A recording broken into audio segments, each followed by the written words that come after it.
नमस्कार. सिरसाड्यातील मायबाप जनता, मी आपला सरपंच नसीब शेख.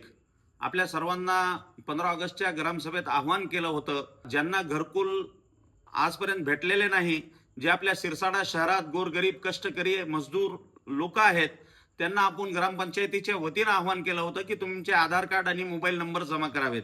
आपल्या ग्रामपंचायत कार्यालय येथे जवळपास 5,000 घरकुलासाठी अर्ज आलेले आहे. आपल्या सर्वांना एक महत्त्वाची सूचना अशी आहे की आपण ज्यांनी घरकुलसाठी अर्ज केलेला आहे त्यांनी त्यांचा Aadhaar card, ration card, job card आणि बँक पासबुक हे ग्रामपंचायत कार्यालय येथे जमा करायचे आहे. उद्यापासून आपले 5 ते 7 पोरं तुमच्या सेवेत बसणार आहे. तुम्ही सर्वांनी त्यांच्याशी संपर्क साधून आपले हे डॉक्युमेंट जमा करायचे आहे.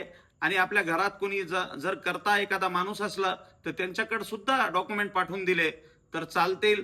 इथून पुढे 31 तारखेपर्यंत आपल्याकडे हे काम सुरू राहणार आहे. आणि आपल्या सर्वांना एक हमीपत्र सुद्धा द्यायचं आहे. तो सुद्धा फॉर्म आपल्याकडे निशुल्क देण्यात येणार आहे. ज्यांचे जॉब कार्ड नाही त्यांचे जॉब कार्ड सुद्धा ग्रामपंचायतच्या वतीनं काढून देण्यात येणार आहे. आपल्याला विनंती आहे की आपण सर्वांनी ग्रामपंचायत येथे संपर्क साधावे व आपले डॉक्युमेंट जे आहे तर ग्रामपंचायत कार्यालय येथे जमा करावे. टायमिंगचा सुट्टीचा बंधन नाही. आपल्याला अजून भरपूर वेळ आहे. या वेळेत आपण आपले सगळे कागदपत्र जमा करावे, जेणेकरून आपल्याला सिरसाडा शहरात 5,000च्याही पुढे गोरगरिबांना घरकुल बांधून द्यायचं हा आपला संकल्प आहे. असेच आपले आशीर्वाद माझ्या सोबत राहू द्या. आपला सरपंच. धन्यवाद. जय हिंद, जय महाराष्ट्र. खुदा हाफिज.